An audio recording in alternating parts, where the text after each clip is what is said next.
Patriot's Voice via Ariel at Proletario1 on Twitter, which is now X, for February 2024. 15 benefits of returning to the gold standard, the citizen.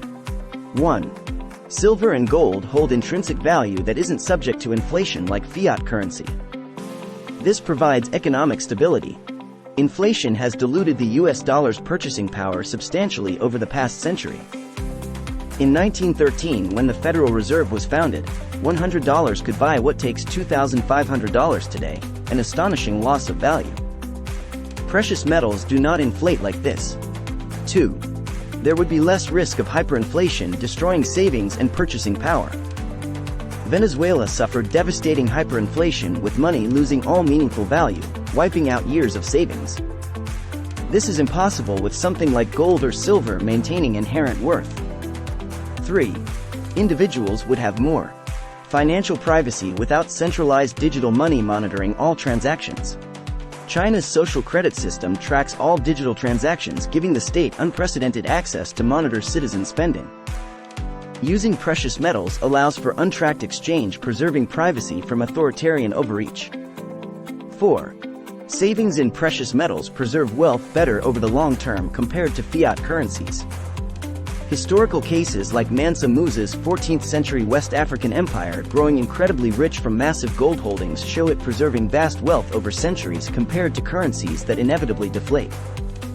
5. Using silver and gold coins facilitates bartering and exchange without needing banks as financial intermediaries. Cigarettes' emergence as black market currency in prison demonstrates how physical commodity monies facilitate localized exchange without reliance on financial intermediaries vulnerable to systemic failure. 6. Precious metals have industrial uses, unlike fiat, which only has value as money due to government decree. The fact that silver and gold have versatile industrial applications for electronics, medical devices, solar panels, etc., mean they will never lose all value and always have some intrinsic utility even aside from being used as currency. 7. Hard money disciplines governments from endless money printing to fund deficits. Ancient Lydia, in modern Turkey, was one of the first kingdoms to mint gold and silver coins, as metal purity allowed for trust in the currency, enabling the empire to expand trade reach and economic growth into neighboring regions. 8. Limited manipulability protects the economy from booms and busts in the business cycle. After the U.S. Civil War, battles over bimetallism versus strict gold standard contributed to business cycle instability. From deflationary pressures that largely subsided once gold was firmly codified at $20 per ounce backing the dollar. 9. Reduces the ability to wage prolonged wars since sound money limits military overreach. 16th century Spain amassed huge gold troves, making them a dominant military superpower. But they still eventually defaulted several times after overextending military budgets, showing hard money constraints checking endless warfare. 10.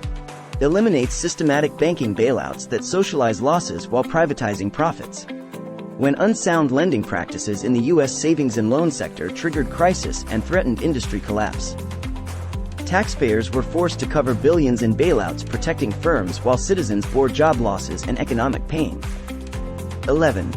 May decrease income inequality since those closest to money creation won't be enriched and those furthest won't be impoverished. During the classical gold standard era in the 19th and early 20th centuries, wealth inequality levels were lower than today. This was partly because middle and working classes' money maintained stable purchasing power, and their savings were not devalued through inflation as happens today. 12. Limits dollar diplomacy, whereby global trade works through one dominant fiat currency. The Triffin dilemma refers to the problem of the US dollar acting as global reserve currency. It requires the US run perpetual trade deficits to supply enough dollars for world demand, which is unsustainable long-term. A gold or other commodity standard would remove this dilemma and rebalance international trade. 13. Restricts the government's capacity to spy on and control citizen spending.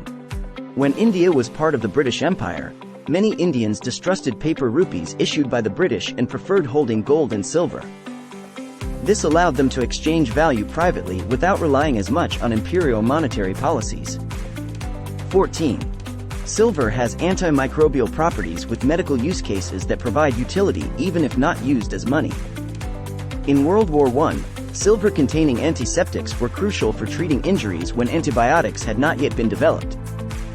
This demonstrates silver's enduring medical utility independent of its monetary role. 15. Precious metals have cultural affinity and psychological appeal that increases confidence in money stability. Gold and silver have culturally significant statuses, often associated with royalty, luxury, and wealth. This psychological attachment means they command belief in their inherent value in a way fiat currencies struggle to. Make sure to follow this channel so you don't miss any new videos.